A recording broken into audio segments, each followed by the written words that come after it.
பாஜகவின் பிடியில் சிக்கிக் கொள்ளாமல் தமிழக வெற்றிக் கழகம் ஆட்சி நடத்த வேண்டும் என்று கூறியுள்ள மனிதநேய மக்கள் கட்சியின் தலைவர் ஜவாஹருல்லா, கொளத்தூர் தொகுதியில் மு.க.ஸ்டாலின் தோல்வியடைந்தது பேரிழப்பு என்று தெரிவித்துள்ளார். அதாவது ஜனநாயகத்தினுடைய மிக சிறப்பான ஒரு பண்பே அனைவருக்கும் ஆட்சி அதிகாரத்தை தருவதுதான் ஜனநாயகம். அதில் பெரிய கட்சி, சின்ன கட்சி, நீண்ட நாள் அரசியலில் இருக்கவங்க, கொஞ்ச நாள் அரசியலில் இருக்கிறவங்க என்ற பாகுபாடுகள்லாம் ஜனநாயகத்துக்கு தெரியாது. அந்த அடிப்படையிலான ஒரு தீர்ப்பை தான் தந்திருக்கிறார்கள்.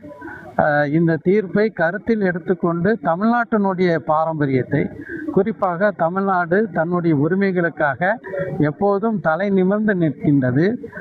ஒன்றிய பாஜக அரசாங்கம் நம்முடைய தமிழ் மக்களுடைய உரிமைகளை பறிக்குவதற்காக பல்வேறு சதிகளை, உதாரணமாக பொது NEP என்று சொல்லக்கூடிய புதிய கல்விக் கொள்கை மூலமாக பாரம்பரியமாக நாம் பின்பற்றி வந்த கல்வி முறையிலெல்லாம் மாற்றம் கொண்டு வருவதற்கு ஒன்றிய பாஜக அரசு முயல்கிறது. அப்படியான சதி திட்டங்களுக்கெல்லாம் இந்த புதிதாக ஆட்சிக்கு வரக்கூடிய தமிழக வெற்றி கழகத்தினர் அதற்கெல்லாம் மசிந்து விடக்கூடாது.